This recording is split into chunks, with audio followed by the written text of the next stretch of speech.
வணக்கம் நண்பர்களே, முக்கியமான சில டாபிக்ஸை இந்த பதிவில் டிஸ்கஸ் பண்ண போகிறோம். முதல் டாபிக் என்ன பார்க்க போகிறோம்னா, தமிழக பாஜக மாநில தலைவர் நேற்று அவருடைய சமூக வலைதளத்தில் டெல்லி லிக்கர் ஸ்கேமு, அடுத்து சத்தீஸ்கர் லிக்கர் ஸ்கேமு, தமிழகத்தில் லிக்கர் ஸ்கேம் லோடிங் அப்படின்னு சொல்லிட்டு பதிவு போட்டிருந்தாரு. பெரிய பேசுபொருளாக மாறினுச்சு.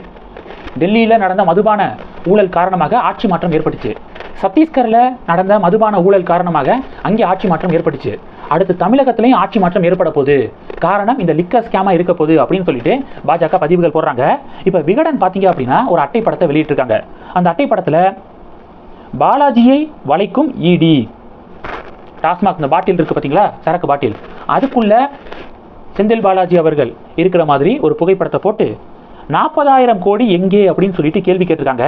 பாலாஜியை வளைக்கும் அமலாக்கத்துறை அப்படின்னு சொல்லிட்டும் விகடனுடைய அட்டை படத்தை பார்க்க முடியுது. அண்ணாமலை என்ன சொல்றாருன்னா, டெல்லி சத்தீஸ்கரில் நடந்த மதுபான ஊழல் இருக்குல்ல, அது எல்லாத்தையும் தூக்கி சாப்பிடக்கூடிய அளவுக்கு தமிழகத்தில் நடந்திருக்கு, கூடிய விரைவாக பார்ப்பீங்க அப்படின்னு அண்ணாமலை சொல்லியிருக்காரு. இது இன்னைக்கு டிஎன் பாலிடிக்ஸில் ஒரு பிரேக்கிங் நியூஸாக பார்க்கப்படுது. இது டாபிக் 1. டாபிக் 2 என்ன பார்க்க போகிறோம், பிடிஆர் பழனிவேல் தியாகராஜன் அவர்கள் என்ன சொல்லியிருக்காருன்னா, தேசிய கல்விக் கொள்கை இதுல எல்லாம் யாராவது கையெழுத்து போடுவாங்களா, மும்மொழி கொள்கையெல்லாம் யாராவது சைன் போடுவாங்களா, அறிவு இருக்கிறவங்க கையெழுத்து போடுவார்களா அப்படின்னு பிடிஆர் பழனிவேல் தியாகராஜன் அவர்கள் வார்த்தையை விட்டார். அண்ணாமலை சும்மா இருப்பாரா? அண்ணாமலை என்ன கவுண்டர் கொடுத்துருக்காருன்னா, பிடிஆர் பழனிவேல் தியாகராஜன் அவர்களுடைய பையன் இந்தியன் சிட்டிசனா இல்லை அமெரிக்கன் சிட்டிசனா அப்படின்னு சொல்லிட்டு முதல்ல அவர் சொல்லணும். தன்னுடைய பையன் எந்த நாட்டு சிட்டிசன் அப்படின்னு சொல்லிட்டு அவர் எந்த ஸ்கூலில் படிக்கிறாரு அப்படிங்கிறத அவர் விளக்கம் கொடுக்கணும். அவர் 3 மொழிகள் சொல்லித்தரக்கூடிய இல்லை அதற்கும் மேற்பட்ட மொழிகள் சொல்லித்தரக்கூடிய ஸ்கூலில் வந்து தன்னுடைய மகனை படிக்க வச்சுட்டு மும்மொழி கொள்கை அந்த மாடலில் கையெழுத்து போடுறவங்க, அறிவு இருக்கிறவங்க கையெழுத்து போடுவாங்களா அப்படின்னு பிடிஆர் பழனிவேல் தியாகராஜன் அவர்கள் பேசுகிறாரு. தன்னுடைய பையன் மட்டும் 3 மொழிகளுக்கு மேலே வந்து படிக்கிறாரு. அப்போ பிடிஆர் பழனிவேல் தியாகராஜன் அவர்களுக்கு அறிவு இருக்கா அப்படின்னு சொல்லிட்டு அண்ணாமலை கொஸ்டின் வந்து கேட்டிருக்காரு. இது 2வது டாபிக்.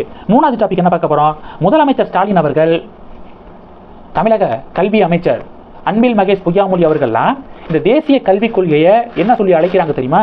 நேற்றிலிருந்து ஒரு பேர் வைக்கிறாங்க, நாசக்கார நாக்பூர் திட்டம் அப்படின்னு சொல்லிட்டு பேர் வச்சிருக்காங்க. இதுக்கு பாஜக மற்றும் ஆர்எஸ்எஸ் அமைப்பை சேர்ந்தவர்கள் கடும் எதிர்ப்பு தெரிவிக்கிறாங்க. அவங்களுடைய விளக்கம் என்ன அப்படின்னா, திமுக வளர்ச்சி குறித்தெல்லாம் அவங்க எப்போதும் பேசுனது கிடையாது, பேச மாட்டாங்க. அவங்களுக்கு தெரிஞ்சதெல்லாம் என்ன தெரியுமா, டைவர்ட் பண்ணக்கூடிய பாலிடிக்ஸு, ஹிந்தியை வச்சு தமிழ் அப்படின்னு சொல்லிட்டு, அடுத்து ஆர்எஸ்எஸ்க்கு எதிராக பேசி மதவாத அரசியல் பாஜக பண்ணுறாங்க அப்படின்னு பேசி, பாஜக உள்ள நுழைய போகுது அப்படின்னு பேசி, ஆரியம் திராவிடம் அப்படின்னு சொல்லிட்டு இல்லாத ஒரு தியரியை எடுத்து பேசி, நடக்காத ஒரு தியரியை எடுத்து பேசி மக்களை திசை திருப்பக்கூடிய பாலிடிக்ஸ் தான் அவங்க இத்தனை வருடங்களாக பண்ணிக்கிட்டு இருக்காங்க. இப்பையும் அதை தான் பண்ணுறாங்க. நேற்று கூட ஒரு ரிப்போர்ட் வந்துச்சு, கடந்த 4 வருஷத்தில் அதிக எம்எஸ்எம்இ நிறுவனங்கள் மூடப்பட்ட மாநிலங்கள் பட்டியலில் தமிழ்நாடு 2வது இடம் பிடிச்சிருக்கு. கடந்த 4 இயர்ஸில் 9,000க்கும் அதிகமான சிறு குறு மற்றும் நடுத்தர நிறுவனங்கள் தமிழகத்தில் மூடப்பட்டிருக்கு.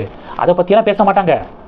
ஆர்எஸ்எஸ்க்கு எதிராகவும் இந்த நாக்பூர் நாசக்கார திட்டம் இது மாதிரி வச்சு தான் அவங்க ஓட்டுவாங்க. இந்த வாரத்தை இப்படி ஓட்டணும், அடுத்த வாரத்தை வேற ஏதாவது ஹிந்தியை வச்சு இப்படி ஓட்டுறது அவங்களுடைய பிளானு அப்படின்னு சொல்லிட்டு பாஜக கடும் விமர்சனத்தை முன்வைக்கிறாங்க. இது டாபிக் 3. டாபிக் 4 என்ன பார்க்க போறோம்னா, திமுகவுடைய மாணவர் அணியுடைய தலைவராக இருந்த ராஜீவ்காந்தி இருக்கார் பார்த்தீங்களா, அவர் ப்ரமோட் செய்யப்பட்டிருக்காரு அப்படிங்கிறது ஒரு பெரிய பேசு பொருளாக மாறி இருக்கு.